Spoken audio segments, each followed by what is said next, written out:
Hi guys, welcome back to my channel. I am Dr. Anne and this is the Health Hub. If you're a regular, welcome back and a very happy new year to you guys. So basically, since I've been struggling, with structured videos and just creating content, finding the time to create content, especially with the hours that I'm doing, I'm just gonna create videos vlog style, guys, so that I put up videos. Okay, so yeah, that's what I'm gonna do. That's what I've just decided on doing, that if I don't actually have time, that vlog style videos are actually also okay. So today, because I'm on call, I thought that it would be, a great opportunity to actually just show people what we actually do when we're on call, or just talk about the number of hours that doctors do. I know a lot of high school students will also ask about, how many hours do you actually work, or how many hours do you actually do. So I'll just be talking about that. So normally how it actually works is that 2/3 is primarily just normal 8 to 4 working basic salary, and then the other third comes from overtime. So overtime is basically the calls that we actually do. So work that is done after hours. That is work that is done after, why do I look so puffy also? Work that is done after 4 o'clock. So basically you go to work like normal from a Monday to a Friday. So it's like a normal 8 o'clock at work, knock off at 4 o'clock. Some places will make you knock off at like 4:30. And then from 4:30 or 4 o'clock, that's when the call would normally start. So the calls start from 4 until the next day. That's what happens. Before talking about the actual calls, let me just discuss pre-call and what it is.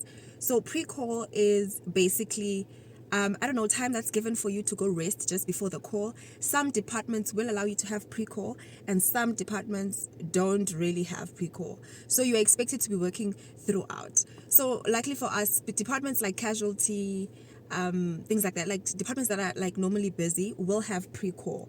So pre-call will normally be maybe around 1 o'clock. So at 1 o'clock you'll go for lunch, but you won't come back. So you'll get like maybe 3 hours of sleep or rest just before your call. So basically some departments will have arrangements, just to at least give you time to rest, or you'll be put in a station that is not so demanding in terms of the work, so that you're at least able to rest before your call. So that is what pre-call is.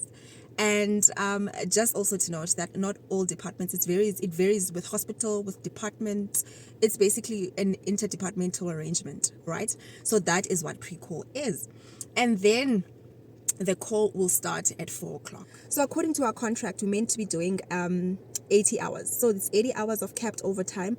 That makes up our whole salary. And it's a requirement. So technically they say 64 to like 80 hours. So in well-staffed hospitals, you'd find that someone will do like maybe 64 hours. Some will even do 50 sometimes, but they'll still get paid. But the minimum of hours that you can do in order for you to get paid for overtime is 64 hours. There is an exception, however, that if you are going on leave that is more than, I think, 2 weeks or more than 10 days, then they're able to overlook that, because obviously you only have 2 weeks to do calls, and sometimes you can't squeeze all of them within the 2 weeks that's remaining in a month in order for you to cover all that is meant to be done. So that is that with regard to the contractual agreement, and this is done from the level of internship till the end. I know there's some places where I think from the level of ComServe, you're able to say that, no, I don't want to do overtime as part of the contract that you sign. But I know some hospitals where there's a need for a doctor to actually do extra hours or just overtime in general, they won't allow you to sign that contract. So in hospitals that are actually maybe in the cities, hospitals that are not actually busy, and hospitals that are overstaffed, will allow you to sign that agreement from the level of ComServe. So from ComServe, you can sign and say, actually, I'm too rich to do calls, and therefore I will not do calls because they are not worth it.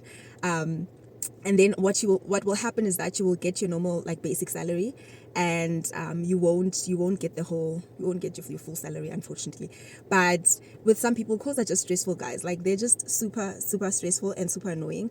So they make your job like our job is actually really nice and not stressful. Calls, however, sort of make medicine really like tiring and disgusting and like annoying. You're just like, oh my goodness, like if my job didn't have calls, I'd actually probably enjoy it. It's just calls are just daunting, and a majority of the work is done on call. There's so much stress that's put on you, hospitals calling you, so it's just quite a lot of stress. So I think just coming to work Monday to Friday, sometimes 8 to 4, is good enough. And if you are someone who has the money or doesn't need the funds, or just doesn't need the stress, of having to be on call, then it is completely okay to sign that. So if you want to be part of that or even sign that agreement, then you have to, I think, check with the hospital before you sign the contract, because some hospitals will not allow you to sign that option of you not doing calls, because they'll be like, we need a doctor who's going to be on call, so what's the point of employing you, whereas there's someone else who would actually do calls to fill up the roster. So now you're putting stress on the people who are actually around, and we unable to cover spaces in the roster because you are not doing calls. So some hospitals will not allow you to actually pick that option. So that is that with calls, right? Let me quickly, so I got called into casualty. So let us quickly pause on this, and then I will continue with regards to the actual call itself.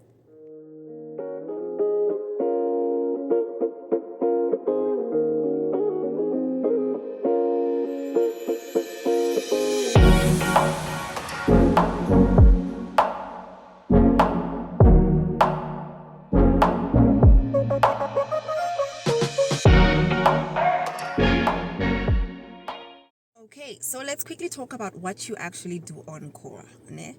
So when you are normally in Sautina or on call, ne, what happens is sometimes it depends. It depends really. It depends per hospital. It depends basically how a department functions. So depending on how big the hospital is, majority of hospitals or some hospitals will have maybe 2 doctors on call per department. Especially if it's like a big enough facility, they'll have like 2 doctors on call for surgery department, 2 doctors for obs and gynae, 1 covering obstetrics, 1 covering gynae, 2 for internal med. Usually it will be an MO, as well as an intern or a ComServe, someone who's just less senior. Sometimes it's both seniors, it's like 2 MOs. So basically that's how it actually works, that they normally pay people up. But you find that in these rural hospitals and smaller hospitals, especially district level, you are on call alone, or there's 2 people on call for the whole hospital. So you find that you are seeing literally everyone and everything. If you find that your district hospital actually has like surgical facilities, or they do cut Caesars, then 1 doctor will be the anesthetist, 1 doctor will be the surgeon, the scrub sister will be the assistant, and a scrub sister on top of that. So basically it's a bit more strenuous if you are placed in these like rural facilities. Things can get really hectic. But normally those hospitals don't have a high patient load, so you find that maybe they'll see like 10 patients a day or a night, whatever. So it's normally not that stressful, and it's normally not that bad. So that is the case when it comes to district level hospitals. Basically, when you are on call, so number 1, you can have the wards call you. Doc, there's a sick patient, there's a bleeding patient, there's a patient who's crashing, there's a patient with high BPs, there's a patient who's restless, there's a patient who's just confused. So they can call you literally for anything based on the department in which you're working. So also phonela if there's an issue with whatever is happening with the patient in the ward in your department, right? And then number 2, casualty can call you. So normally surgical and gynae get called by casualty. Internal medicine do their calls in casualty because that's where the influx of patients is. And then obstetrics, it's labor ward and antenatal ward and etc. So it also depends on the department. But a casualty will call you, just like how I got called now. That's what happens basically. You get called. Sometimes it depends with the department. Some departments are not as busy like gynae, so I can afford to like be at home and like wait to be called like via phone, like, doc, there's 1 patient, there's 2 patients, there's 3 patients, whatever.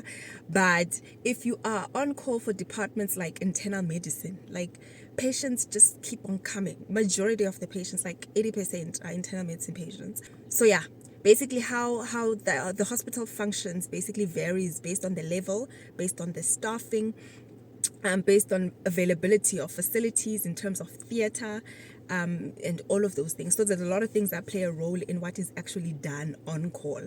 So a call yomtu who works in a district hospital can look something very different from a call yomtu who works in like a tertiary hospital, because there's a lot of things to be done and there's a lot of things that can be, or procedures that can be done in a more senior or tertiary facility. Yeah, depend on it too. If you are in these smaller nyana places, majority of your work is referring, which is not nice because you don't gain much experience. Because majority of the things that we learn on call. And personally, I also learned how to do an ectopic on call.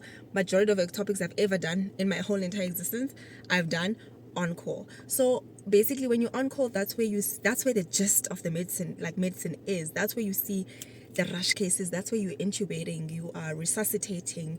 So it's basically emergency hardcore medicine.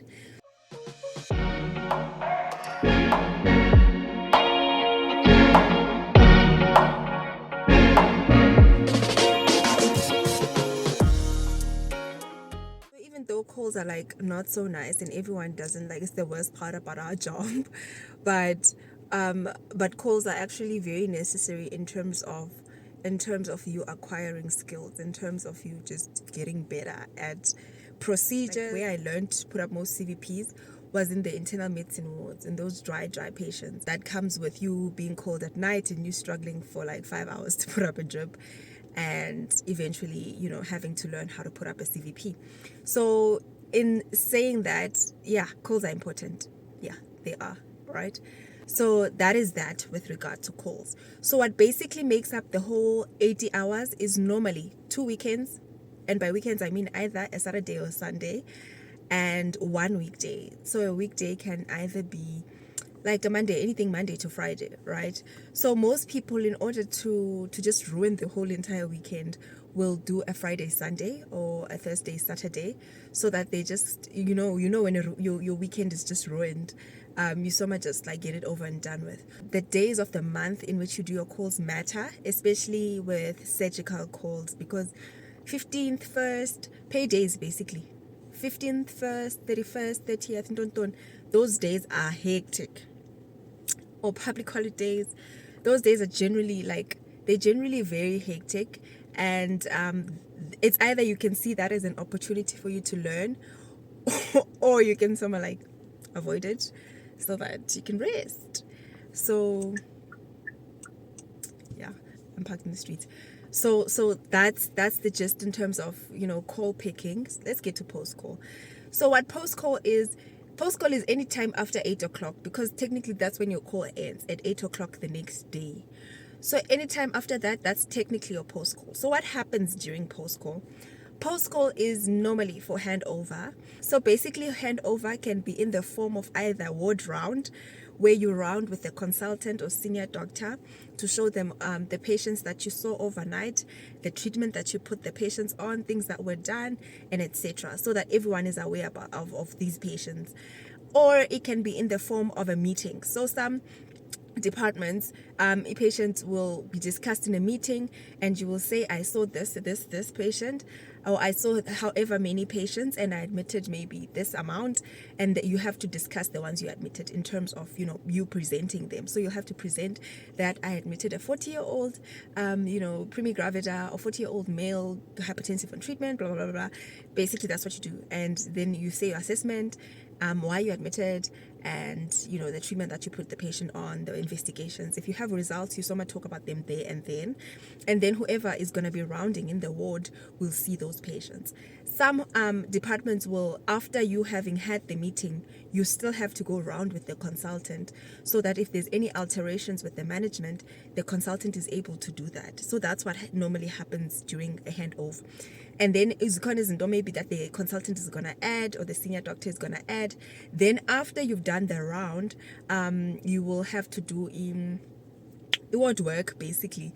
Some places will let you go after having handed over ward round. Other places will expect you to do the round and then do the ward work, and then you go home. Other places will expect you to even continue with working, but abana post call. So there's departments that will say they don't have post call. Also, that varies per hospital, because some hospitals will say gynae doesn't have post-call, or the gynae has post-call. So it depends per hospital, per department. So basically the departments that normally won't have post-call sometimes are internal med, sometimes ONG, like the gynae part of it, because they'll say that, oh, it's not so stressful. So you have to then stay until 1 o'clock. So the cutoff in most places will be like 1 o'clock. So you'll have to be around and even be stationed elsewhere. Imagine, especially if it was a hectic call and you were at hospital the whole entire time, it becomes extremely like disgusting. But if you actually got time to rest a bit in between, then at least you're able to power through until 1 o'clock. But if you didn't get enough time to like rest and sleep or get a bit of sleep or whatever, and you are up working all night, by the time 8 o'clock hits, like, you have zero energy. By the time it's 1 o'clock, you have no kindness in your heart. Like, you're literally scraping just for you to actually have a little bit of decency when having to talk to someone, because you're actually seeing patients who expect you to be fresh, expect you to actually treat them with the same amount of respect.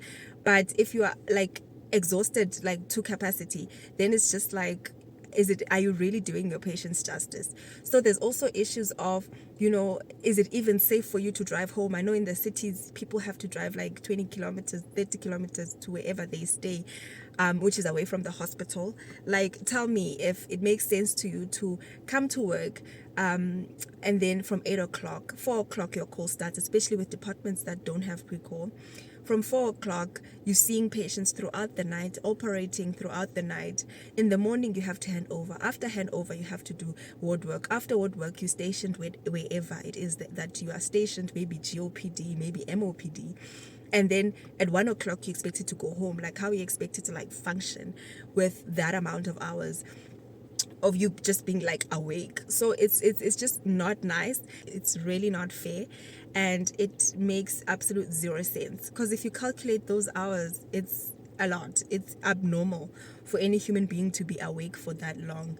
And obviously, when a patient sees you at like 12 o'clock the next day, they expect to see someone who is nice, someone who is going to do their absolute best, someone who's going to give them 100%.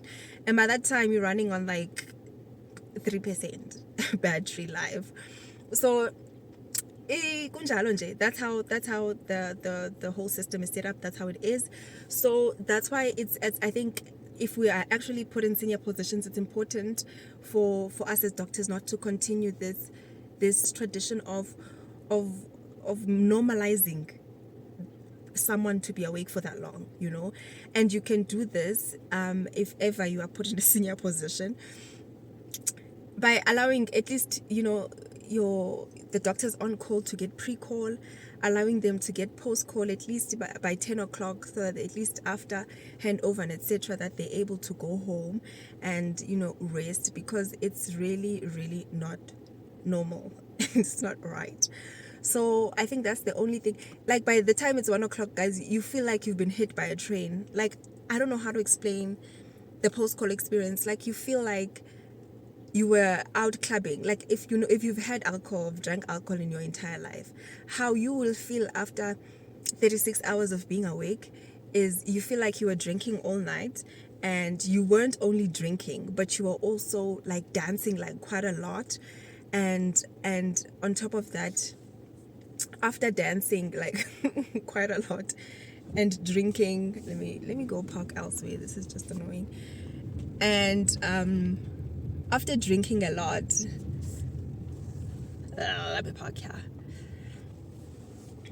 So basically, after drinking and partying a lot, someone wakes you up the next day at 5 a.m. and that's exactly how it feels like. It feels like you are hungover and tired at the same time, as if there was, on top of you drinking, there was a physical activity to it. So that's how I can depict, that's the only picture I can paint to you how your body actually feels like, right? So I think it's important for departments to have at least izinto to relieve, like pre-call, post-call, etc. So that, just for the environment to be conducive, because guys, like, it's not nice. Calls are not nice, right? After having discussed the normal capped overtime, which is 80 hours, let us then talk about let's talk about extra overtime, right? So it happens mainly in rural areas like Limpopo, Eastern Cape has a lot of like areas where they do extra overtime. So it depends. It varies with the hospital that you are placed in, but it mainly happens in rural facilities, because of the hospitals being understaffed and whatnot. So what they'll offer you is extra overtime. That if you do hours that are more than your capped contractual agreement of overtime, you are then allowed to do more calls, or more hours on call, and then you get paid actual money for it. So basically, how it works is that you pick whatever number of calls you want. So 8 calls is normally 136 hours or 128 hours. Sometimes you can even end up doing 160, 150 something, which is a lot of money. That's literally like almost double of your overtime. So yeah, that is that with extra overtime. So you just have to find out with the hospital if they actually do that, if they do extra overtime or offer extra overtime or pay for that. Personally, if I wasn't getting paid for anything more than 80 hours, I would not do it. Like, I know there's like a lot of hospitals. I know friends of mine who are in KZN, and somehow sometimes the way they calculate their hours, they end up making them do like 128 hours for free. Like, why why so they cheat them of their hours. So you find that there's hospitals that will just cheat you and calculate your overtime in a manner that is just weird, that will make you have more calls, and more hours, and they won't pay you for that. So that is the unfortunate thing with other facilities or other hospitals. But like regular hospitals in the bundus, like, you get paid for extra overtime. So if you do 120 hours at the end of the month, so basically that means that you do maybe 6 calls, 7 calls, or whatever. So it's actually more than those 4 calls that you'll do. Plus, also, if you decide to do weekday calls only and you are under the 80-hour thingy, then it's like 5 weekdays. So it depends what you choose. So it's about just fighting to get days of Funa in the roster. You can get all weekdays, you can do a weekend, whatever. It depends on you. All right. Extra overtime, you do that X amount of calls that you have done, and then the expectation is that at the end of the month, you have to submit your register, where you sign, every day. So every morning you sign a register that you came in at 8, you left at 4, etc., and you are on call, post call, blah blah blah. So you take a copy of that. It's usually a big book, so a big A3 or something. Then you take a copy of that, and also there's normally an Excel document that they'll make you fill out, which automatically does the calculation. So you'll know the amount of money that you're going to get. The annoying thing about extra overtime is that it's like taxed to capacity. It's taxed, the tax is like 45-48%. It's a lot of money. Like, I don't know the percentage, but all I know is that it's literally almost half of it. But I think you can claim it. The nice thing about it is that you can claim when you are, doing your tax returns in the following year, whatever. Then you can at least get a bit of that money back. I don't know. I submitted. I don't know what bulk of it comes from the actual extra overtime tax, but it's life. So yeah, so that's the thing. You just do that, you submit that and the amount of hours you did and your call roster, then it gets taken and signed by clinical manager, and it goes to HR, and the HR people do it, put it in the system. You also see it go pestal that it's extra overtime, and then you get paid for that money, or that amount that amount of money that the hospital owes you or the department owes you for having done extra calls. So I think that's the nice thing about it. And the nice thing about having extra overtime is that, it's not that busy, it's not that bad. Like, it's not as busy, especially in these like small rural hospitals. It really does not get that bad. So you can afford to do extra hours, even though it's like annoying and you're probably tired. But if anything should motivate you, then it should be the money. So yeah, that is that on overtime. Yeah, I think that's about it. I don't know if you guys have any other questions when it comes to calls, the hours we work, what we actually do on call. Yeah, so I think I touched a bit on everything. But if you guys have any other questions, let me know. Also, I know there's a highly requested video on especially Canadian thing, how to go to Canada as a doctor or go to work in Canada and Ireland. I'm still working on it, guys. Like the holidays was hectic, so I'm gonna try get that out also soon. I'm thinking to do a lot of my videos as vlog style so that I'm able to put out more videos, because I see that I struggle a lot when it comes to having to set up and don't. It takes so much time, whereas vlog style is just, even the amount of editing doesn't take a lot. So I'm hoping to move towards a lot of these. I know the quality won't be as, good, but at least I'll be putting out videos. So yeah, I have all the videos suggestions that you guys have been dropping. I have noted all of them, and I will be touching all of them and addressing all of them throughout this whole year, actually. So I hope you enjoyed this video. Make sure you like, make sure you comment, you subscribe, and yeah, I will catch you on my next video.